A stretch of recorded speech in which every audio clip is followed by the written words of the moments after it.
Hi, this is Steele, modern music teacher. Today I'm going to do part one of a two-part video on the technique of sweep picking. And before I get into the technique, in other words, the hands part of the sweep picking, what I want to talk about is what notes to sweep. When students come to me and ask me about sweep picking, I think what they generally have in mind is they want me to show them how to do a sweep technically with the pick, with the left hand. But I think what they don't realize is, or some of them don't realize, is there are note choices to be made.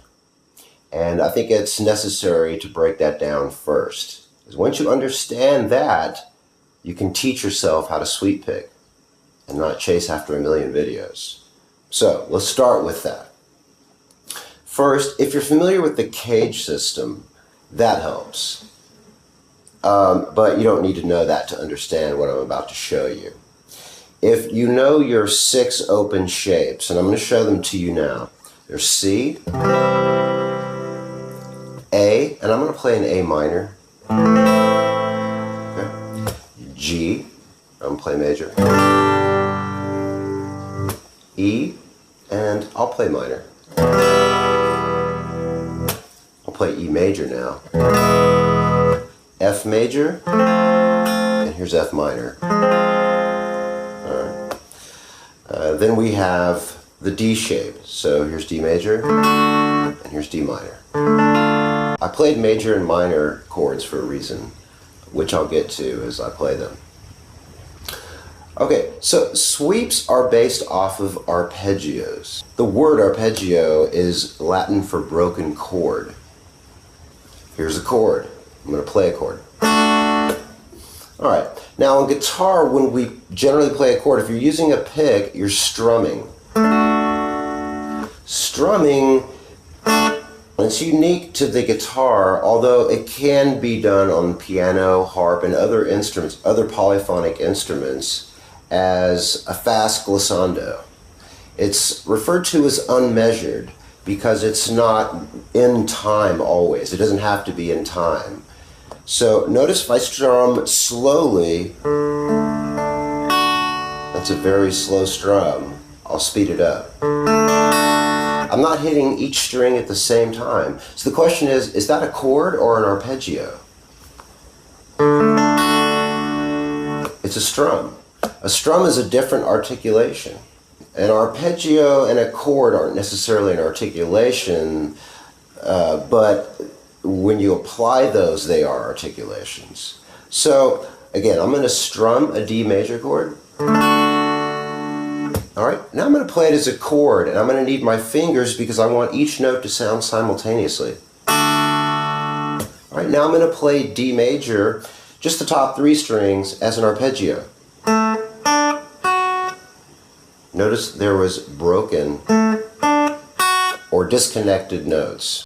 And notice my left hand, I changed from fingering this D chord, as you would when you play it as a chord, to like this. Use my first, second, first. And you can start to see where that sweep would come in. Okay, so now that I've explained that, what a strum is, what an arpeggio is, and what a chord is, and I've explained the term unmeasured, let me talk about measured. Now when I said unmeasured, what I meant by that is that the notes, when you play them, are not played in tempo. They don't necessarily have to be in tempo. So if there's a beat and I strum, was that necessarily in time? Were those 30 seconds, 64ths, 128ths? If you slow it down enough, maybe it was, maybe it wasn't. That's unmeasured. Measured is a deliberate articulation that is played with the beat. So here is, alright,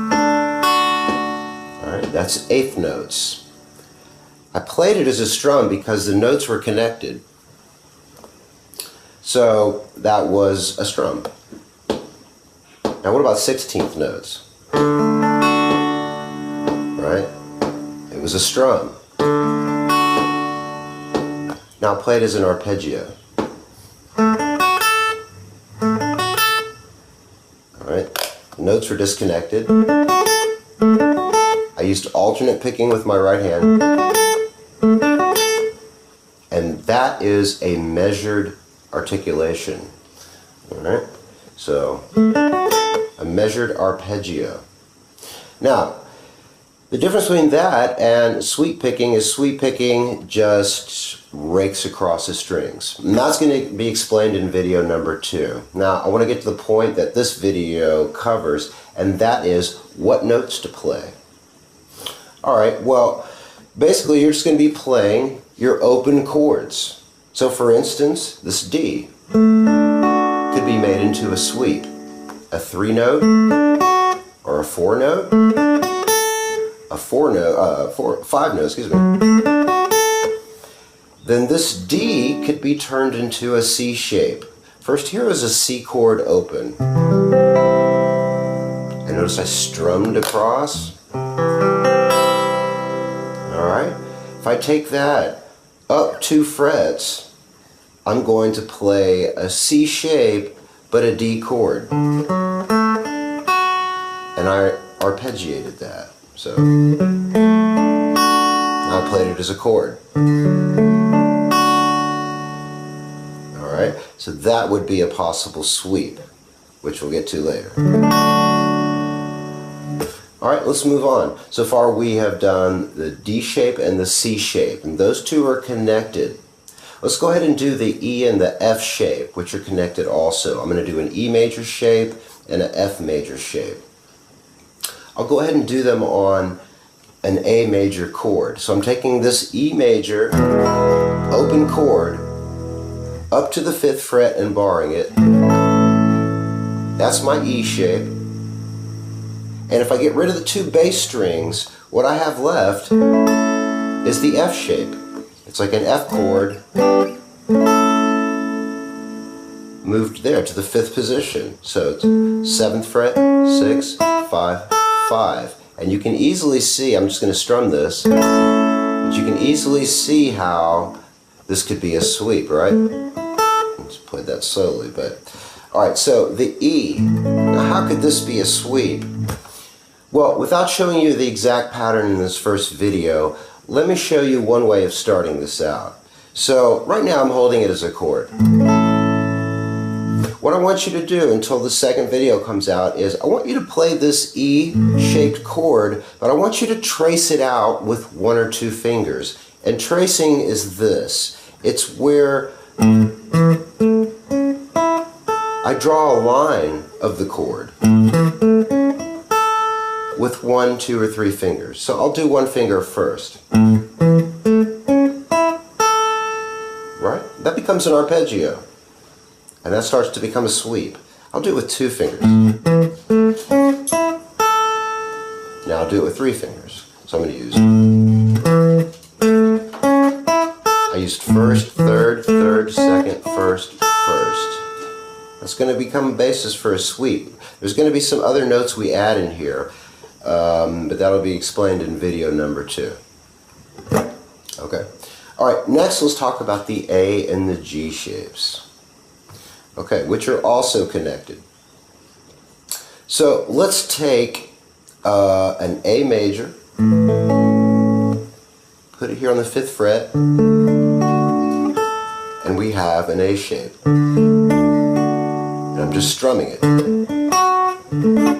You can slowly start to hear how that's going to be a sweep in a moment, but for now I'm just playing.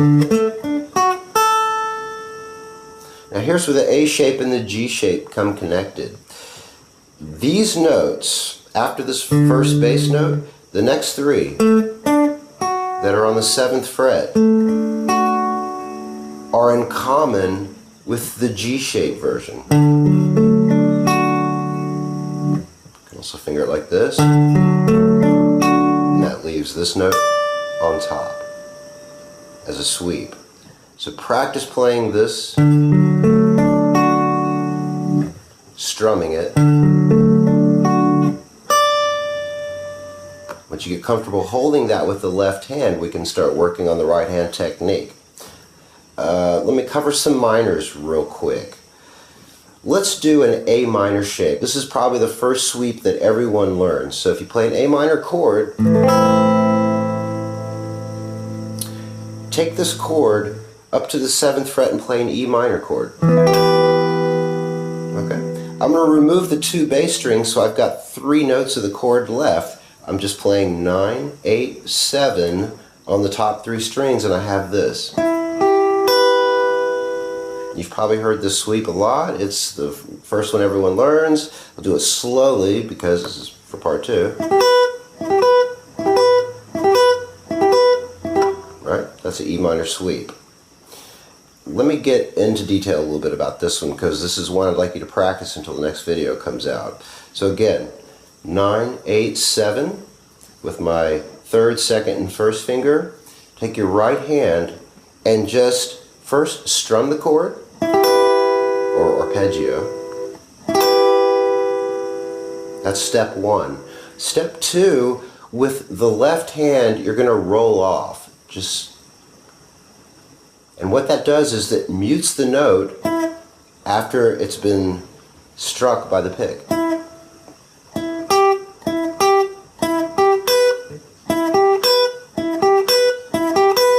Alright, so that's what the left hand is doing. The left hand is muting the notes after they get played. Now right now I'm picking each string individually. You can hear that sound, but if I rake it, that's a rake. And this hand is muting, and that's a sweep. Now it's common to play an extra note on the high E string, in this case, the 10th fret, because we're going to turn around and turn the sweep backwards.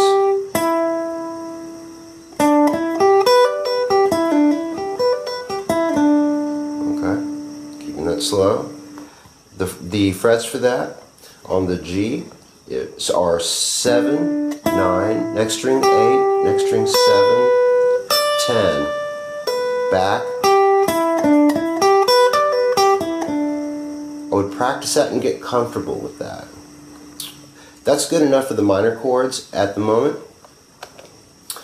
Once you get started with knowing which chords to play, sweeping will be a lot easier, because you've got your left hand out of the way. You already know what the pattern is going to be. The sweeping mechanics for the right hand is really easy. Okay, it's synchronizing the 2 hands that takes a little bit of time. And I'll explain that in video number 2. If you have any questions, please leave them below. Subscribe, and I'll see you in the next video, part 2 of sweep picking, the technique. Thank you.